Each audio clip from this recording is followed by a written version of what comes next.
можем понять, что раньше даже женщины, so we can see a lot of women. My name is Elzara Yusufova, and I grew up in Crimea. It's a multicultural region where many languages are spoken.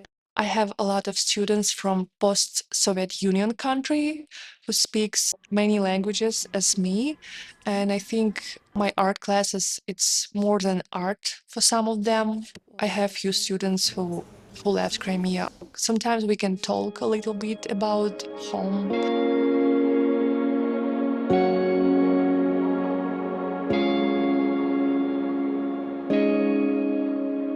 For Elzara, home was where she grew up, surrounded by family, where she earned a degree in architecture before falling in love with plein air painting and studying at a renowned art school. It was where she hiked to remote places, her paint supplies on her back, to capture the wild, ancient beauty of her homeland and its people. But for Elzara, it wasn't just about painting pretty pictures. It was about preserving her culture. You can see on my paintings a lot of blooming trees. They are symbolize resilience, how history, culture, and identity persist despite attempts to erase them. I think through my art, I try to honor these places and the people who lived there before me and the stories that they are continue to tell. Elzara is part of the native Crimean Tatar community, a group that has experienced violence and persecution, especially over the past century.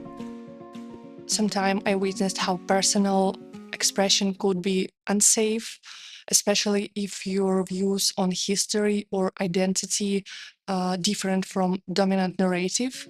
And I saw a lot of efforts to make native community invisible. Certain places that hold historical or cultural significance are being altered or even destroyed under guise of renovation. And it's very sad to see how your history and your identity, how you can lose this. My grandparents, my parents, not just love Crimea. We were born there and we still think that this is not just a land for us, it's something more than just a land. Elzara and her husband decided to settle temporarily in Turkey, leaving behind her studio that had grown to 50 students, as well as the landscapes that had inspired her art.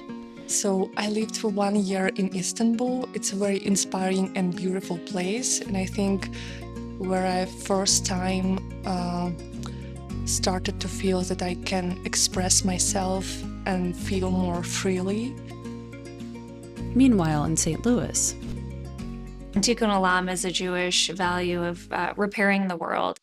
I was at that time the chair of the Tikkun Olam committee at CRC, which is Central Reform Congregation. One of the rabbis came to me and said, I got an email from a group called HIAS, which stands for the Hebrew Immigrant Aid Society. They started, back in like the 1800s, originally to settle Jews who were, being persecuted in Europe.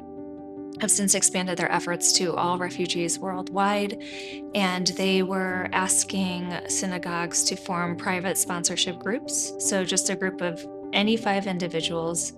You could do it with your friends. It doesn't have to be through any sort of organization. The immediate need for these groups was in response to the desperate situation that many Afghans were facing after the fall of Kabul.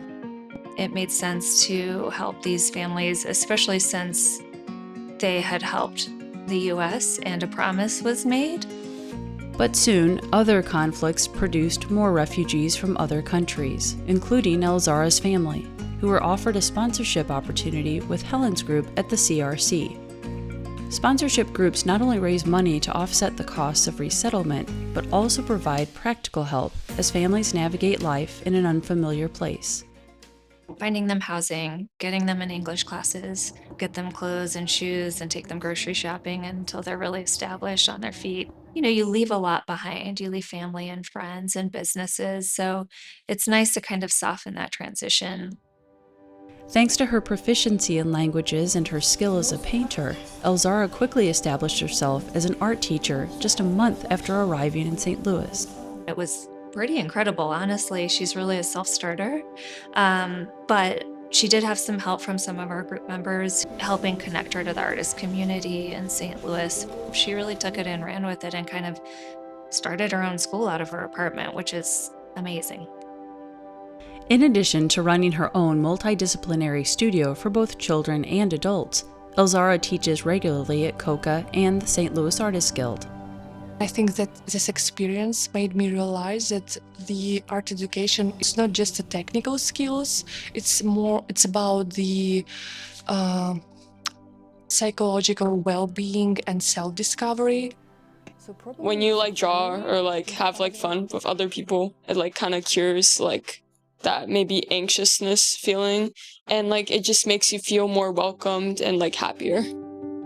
One of my biggest mission as a teacher, it's to make comfortable creative space where kids can find their own creative path or purpose in life.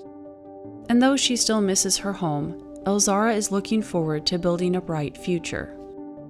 I hope that one day I can show my work at St. Louis Art Fair, maybe have a master degree, and of course to make my child happy.